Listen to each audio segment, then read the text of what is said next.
This War of Mine's character pool is a very diverse group, and each and every person on the list comes with their own abilities, weaknesses, and traits.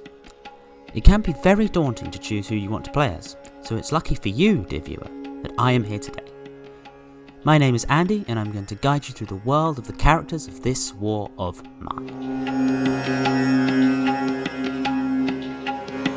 For each of the 12 characters in the main game, other characters to come in a future video, there is a selection of personality traits and abilities.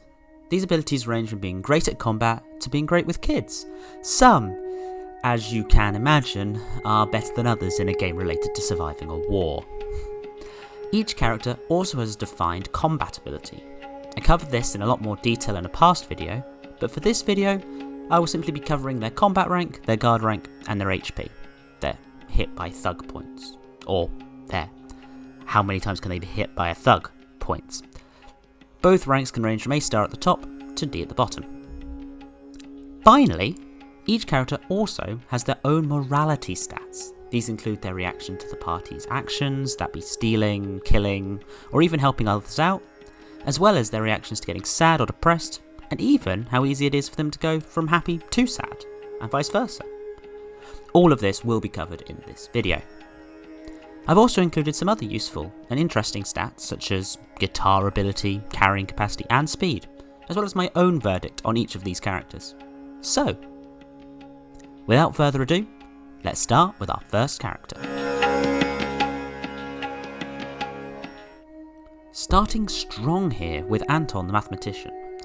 I always feel that Anton gets a bad rep given his slightly ambiguous ability, which allows for his traps to catch more food quicker than other people's, is a lot better than he's actually given credit for. In the late game, when food is scarce and you may have a big group to look after, that extra morsel of meat may save your skin. That being said, however, Anton's other stats really don't do him any favours. I mean, he's rather slow, pretty bad at both fighting and guarding, he has a low carrying capacity, and he falls into the angry temperament group, meaning he'll argue and fight when he's sad. All in all, Anton can be a useful addition to the team in the late game, given you have traps, and as he has a high mood stability, meaning he won't get sad very easily, he earns a grade C, putting him roughly, well, towards the end of the pack.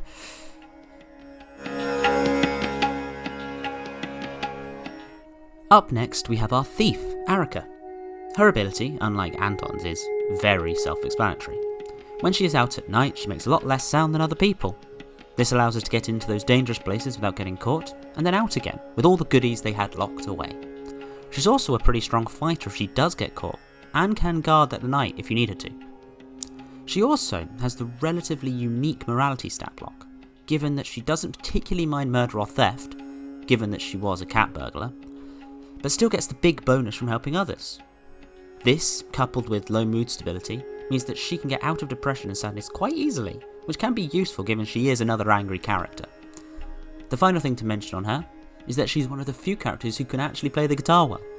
All of these things combined mean she earns a very respectable B grade.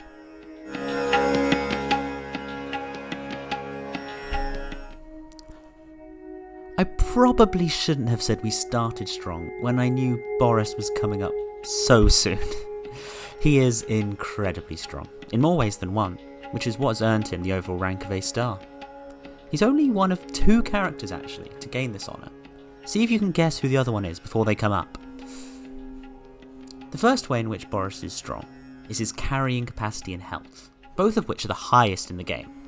This makes him an incredibly strong scavenger, especially at those locations where there's lots of components and wood that need lugging back to the house. Having him in the initial early game saves you a lot of repeat trips to places, and you can normally grab most of the initial resources up in one foul swoop. He also has the joint highest rank for guarding, making him useful in the late game as well. The only downside to him is the low mood stability, which is coupled with large reactions to the moral choices in the game. If you have Boris in your team, be sure you have some people here and there that you can help, otherwise he'll go into a melancholic state.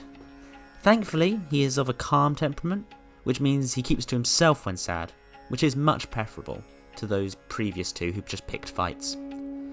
I do need to mention that he's also the slowest character, even slower than Anton was, but that's absolutely fine, as he isn't designed for getting in and out of places quickly, Just leave that to Arica, or the even faster character we're going to mention later.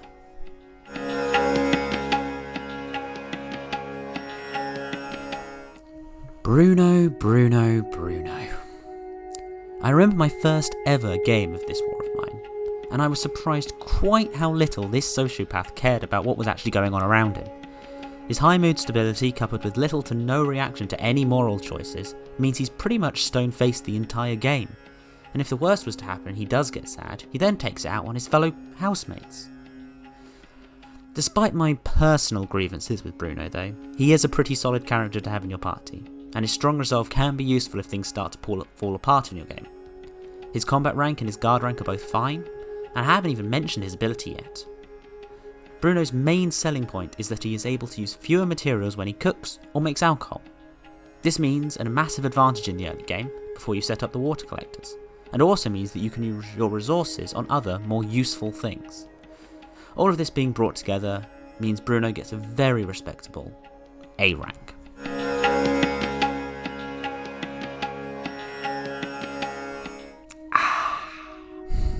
Cveta. Unfortunately, there is nothing really that Cveta does well in the base game.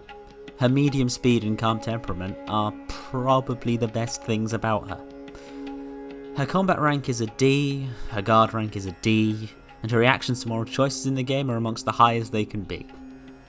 Her trait doesn't even help her much either. Her love of children, while admirable, doesn't really come into play much. And even when it does, for example the one quest line where the children come to the door, all it means is that the quest is slightly easier, and she alone gets a bigger boost from helping them. All in all, Cveta is the weakest character, I'm sorry to say. She can't even play the guitar.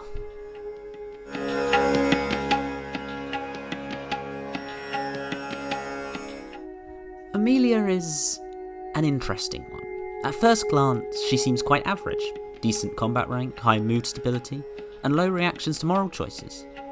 She also has an average speed and the average carrying capacity. Seems relatively normal, right? Well, what sets her apart from the other characters is her trait. Talented lawyer may not sound particularly amazing, but when the going gets tough, it can be a game saver. While the rest of your party are down in the dumps and feeling sorry for themselves, Emilia is resistant to getting depressed, which means she'll just get on with things and keep working through the sadness. This means that you can still get things done even when you're in one of these sadness spirals.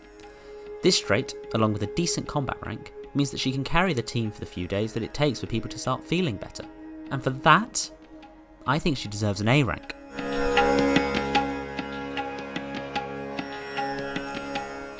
Every other day or so, a trader will come to your front door. And Katia is the playable character you want to meet him. Her bargaining skills are incredibly useful for getting the best price for all those precious resources you need, as well as getting a good amount of stuff when you sell off all your valuables. Her trait is one of the few that remains strong throughout the game. Having her in your team in the early game means that you can get a lot of materials for the stuff lying around the house, whereas having her in the late game means that you can set up a little economy by making some resources and then selling them for what you can't make yourself. Her slightly expanded inventory also makes her useful for trading with other people at night, and she can carry a lot of the things that she sells and carry all the things that you're going to buy. On the other side of things though, her combat and her guard ranks are relatively low, and her morality stats are pretty average. She has an average speed and a calm temperament, meaning that she's not going to cause fights if things go badly. And finally, she is able to play the guitar, which can be useful in boosting morale. Overall, all these things combined, she earns a B rank, mainly because there are better characters that have larger impacts on the game, but she still has a pretty strong use.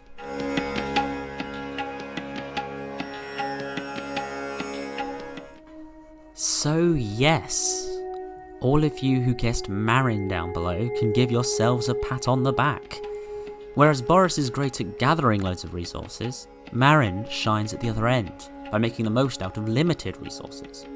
Anyone who has played this war of mine will know how important setting up defences and building and upgrading benches are, and Marin is able to do all that at a much reduced material cost. This means you can save your materials for other items like consumables, and get a fully protected house much earlier. However, this isn't the only strength of Marin. His pretty respectable combat and guard ranks means that he is able to be useful as both a scavenger and a guard in the later game once everything is already built. Plus his high mood stability mean he's likely to get through to the late game in a better state than some of the others. Overall, Marin easily deserves his A-star rank, even with the angry temperament he has.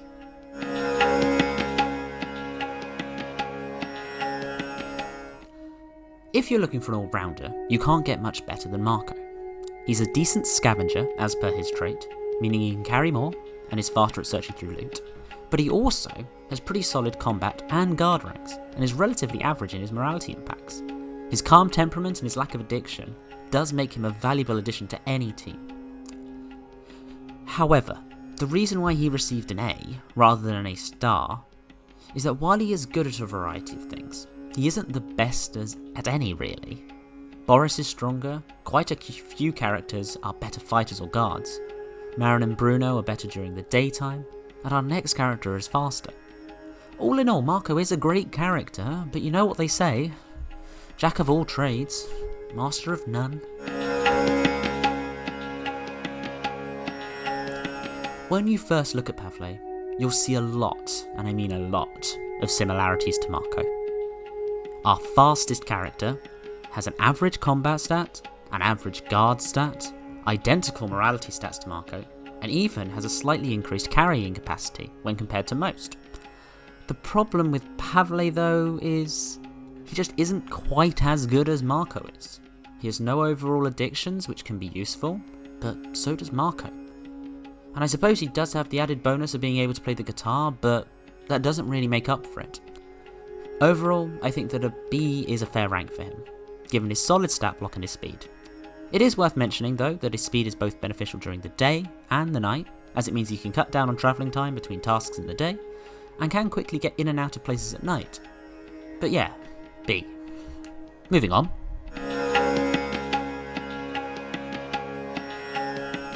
Honestly, this is the one that surprised me the most when I went through all the characters. After his strong showing in my combat tutorial, I thought he'd be a shoo-in for the A-star club. However, Brawn clearly isn't everything. Yes, his combat rank is the highest, and yes, his guard rank is joint best with Boris.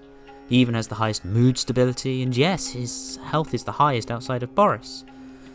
And he can even play the guitar. However, his trained in combat trait does come with a drawback. When the going gets tough in the game, and you end up with depressed characters, alongside Roman, he is unable to help. Whereas most characters can talk to a depressed character to cheer them up, Roman is unable to do so. And that can really be a nail in a coffin of a run. Obviously Roman may survive or stick around, but he won't be able to stop the rest of the party ditching or disappearing. All of this considered means I gave Roman an A grade. Please tell me how wrong I am in the comments below. I dare you.